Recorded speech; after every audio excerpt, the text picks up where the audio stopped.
Podemos controlar solo una cosa. El hecho es que no podemos controlar todo lo que nos sucede. No podemos controlar el color de nuestra piel, quién ganará en las finales de la NBA, dónde nacimos, quiénes son nuestros padres, cuál será nuestra próxima beca o cómo nos tratan los demás. Pero hay una cosa que sí podemos controlar: cómo reaccionamos a lo que nos sucede. Y esto es lo importante. Es por eso que necesitamos dejar de preocuparnos por las cosas que no podemos controlar y comenzar a pensar en las que sí podemos. Imagínate dos círculos. En el interior es tu círculo de control. Incluye cosas sobre las que podemos ejercer control, tales como nosotros mismos, nuestras actitudes, nuestras decisiones, nuestras reacciones a todo lo que nos sucede. Alrededor del círculo de control está el de no control. Incluye las miles de cosas sobre las que nada podemos hacer. Ahora bien, ¿qué sucede si gastamos nuestro tiempo y energía preocupándonos por cosas que no podemos controlar, como un comentario grosero, un error del pasado o el clima? ¿Adivinaste? Sentiremos que tenemos aún menos control, que somos víctimas.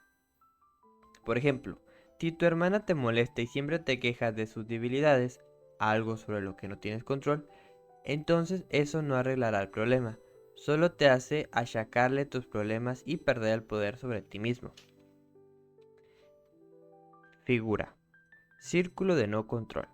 Color de piel, clima, errores del pasado, costo de la beca, padres, comentarios adversos, lugar de nacimiento, quién ganará las finales de la NBA. Círculo de control: nosotros mismos, actitudes, elecciones y reacciones. Renata me contó una anécdota que ilustra bien todo esto. Una semana antes de un esperado partido de voleibol, se enteró de que la mamá de una jugadora del equipo contrario se había burlado de la capacidad de juego de Renata, quien, en vez de ignorar los comentarios, se enojó y pasó el resto de la semana enfurecida. Cuando llegó el juego, su única meta era demostrar a esta señora que era buena jugadora. Para no hacer un relato de episodios, te diré que Renata jugó muy mal, pasó gran parte del tiempo en la banca y su equipo perdió el juego. Estaba tan concentrada en algo que no podía controlar, lo que se había dicho de ella, que perdió el control de lo único que podía, es decir, de ella misma. Las personas proactivas, por otra parte, se concentran en otras cosas, en las que pueden controlar. Así, al actuar experimentan paz interna y tienen más poder sobre sus vidas. Aprenden a sonreír y a vivir con las muchas cosas en las que nada pueden hacer. Tal vez no les gusten, pero saben que no tienen caso preocuparse. Convertir fallas en triunfos. La vida a veces nos da malas cartas para jugar, y depende de nosotros controlar cómo respondemos. Cada vez que tenemos un fracaso es una oportunidad para convertirla en un triunfo, como lo ilustra esta anécdota de Brad Lamley de la revista Parade. No es lo que te sucede en la vida, sino lo que haces al respecto. O así lo dice W. Mitchell, un millonario, el famoso orador, exalcalde, paracaidista y navegante de ríos. Y logró todo esto después de sus accidentes. Si consideras a Mitchell, te parecería difícil de creer. El rostro de este tipo es un rompecabezas de injertos de piel de todos los colores. Los dedos de sus manos son muñones, o ni siquiera eso, y sus piernas paralizadas están inmóviles e inútiles bajo sus pantalones. Mitchell dice a veces que la gente trata de adivinar cómo fue herido. ¿Un accidente de coche? ¿Vietnam? La verdadera historia es más asombrosa de lo que cualquiera podría imaginar. El 19 de junio de 1971 estaba en la cúspide del mundo. Un día antes había comprado una hermosa motocicleta. Esa misma mañana había piloteado solo un avión por primera vez. Era joven, sano y popular. Esa tarde me subí a la motocicleta para ir a trabajar, recuerda, y en un cruce choqué con un camión de lavandería. La motocicleta cayó, me aplastó el codo y me fracturó la pelvis. El tanque de combustible de la motocicleta se abrió, la gasolina se derramó, el calor del motor la incendió y me quemé el 65% del cuerpo. Afortunadamente, un hombre de reacciones rápidas de un lote de coches usados cercano roció a Mitchell con un extintor y le salvó la vida. Aún así, Mitchell tenía el rostro quemado, los dedos estaban negros, calcinados y torcidos, y sus piernas no eran más que carne rojo vivo.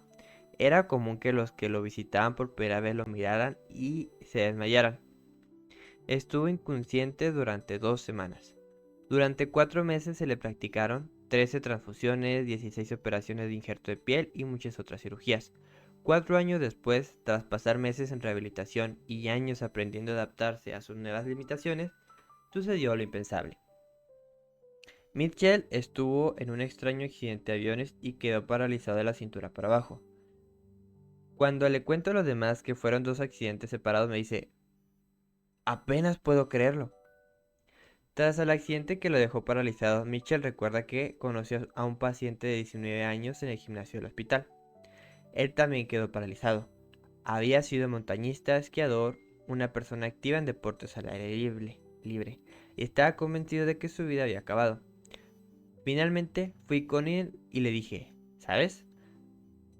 Antes de que todo esto me sucediera, había 10.000 cosas que podía hacer. Ahora hay 9.000.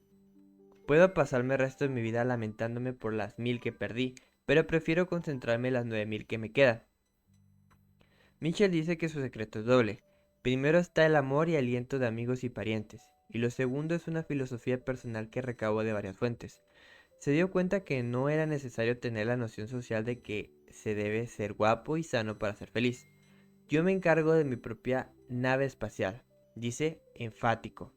Aquí es hacia arriba, aquí es hacia abajo. Podría elegir considerar esta situación como un fracaso o como un punto inicial. Me gusta como lo dice Helen Keller. Se me dio mucho. No tengo tiempo para pensar en aquello que me fue negado. Aunque la mayoría de nuestros infortunios no sean tan severos como los de Mitchell, todos sufrimos algunos. Todos sufriremos algunos.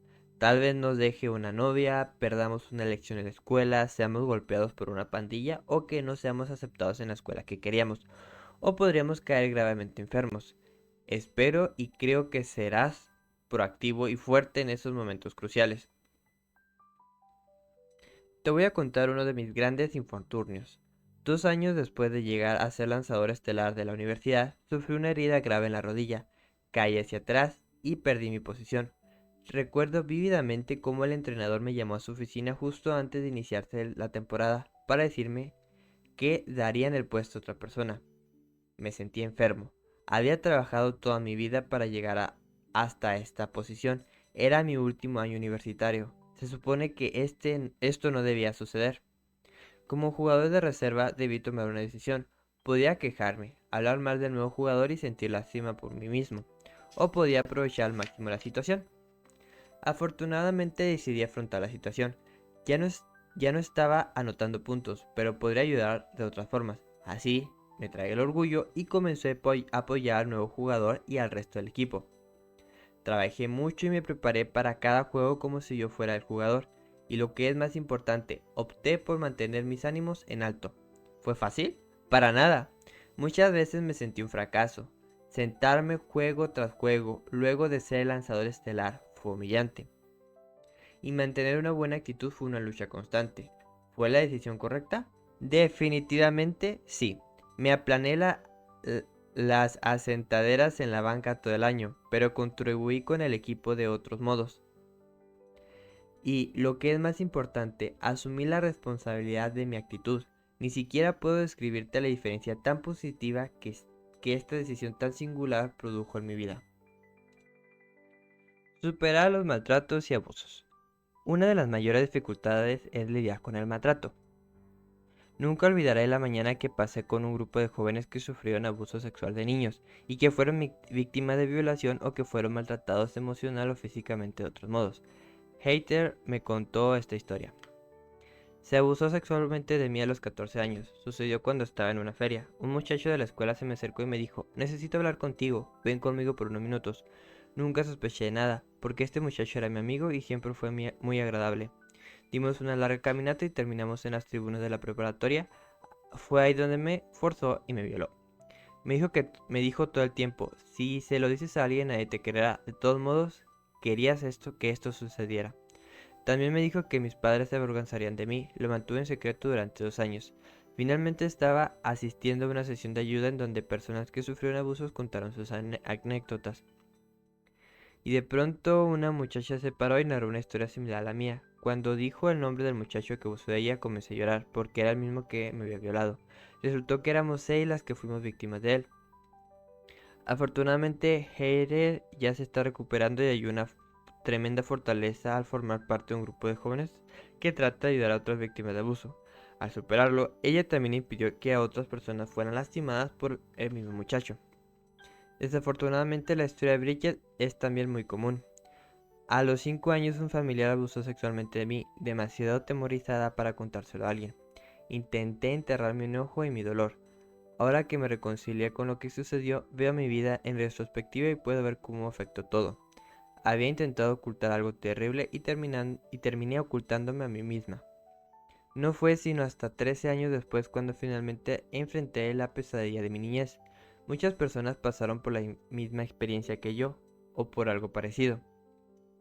La mayoría lo oculta. ¿Por qué? Algunos temen por sus vidas, otros quieren protegerse a sí mismos o a alguien más. Pero sea cual sea la razón, ocultarlo no es la solución. Solo deja una herida tan profunda en el alma que parece no haber modo de curarla. Afrontarlo es la única forma de cerrar esa herida sangrante. Busca a alguien con quien puedas hablar, alguien con quien te sientas cómodo, alguien en quien puedas confiar. Es un proceso largo y difícil, pero una vez que lo pasas, solo entonces puedes comenzar a vivir. Si tú sufriste abusos, no es tu culpa, y la verdad debe ser dicha. El abuso cunde en el secreto. Al decírselo a otra persona, puedes dividir inmediatamente tu problema a la mitad. Habla con un ser querido, un amigo en quien confíes. Ve a una sesión de ayuda o visita a un terapeuta profesional. Si la primera persona con la que hablas de tus problemas no es receptiva, no te des por vencido. Sigue hablando de ello hasta que halles a alguien que te ayude. Hablar de tu secreto con otra persona es un importante paso para el proceso de curar y perdonar. Sé proactivo. Toma la iniciativa para hacerlo. No necesitas vivir con esta carga un día más. Puedes consultar los teléfonos que aparecen en la central de información en Estados Unidos para obtener ayuda o información. Convertirse en un agente del cambio. Una vez pregunté a un grupo de jóvenes, ¿quiénes son sus modelos? Una chica habló de su madre, un muchacho de su hermano, y así sucesivamente. Hubo alguien que quedó en silencio. Le pregunté a quién admiraba. Me dijo, entre dientes, no tengo ningún modelo. Lo único que quería hacer era asegurarse de no ser como las personas que supuestamente deberían ser sus modelos. Por desgracia, tal vez es el caso de muchos jóvenes. Vienen de familias con problemas y tal vez no tienen a nadie a quien seguir como inspiración. Lo que más asusta de esto es que los malos hábitos como el abuso, el alcoholismo y la dependencia a menudo se transmiten de padres a hijos y, como resultado, las familias disfuncionales se repiten a sí mismas.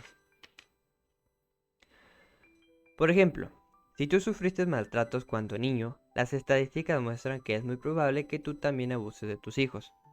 A veces estos problemas se remontan a generaciones atrás. Tal vez provengas de una larga línea de adictos al alcohol o a las drogas. Tal vez provengas de una larga línea de dependencia a la asistencia social. Tal vez nadie en tu familia egresó de una universidad o siquiera de la preparatoria.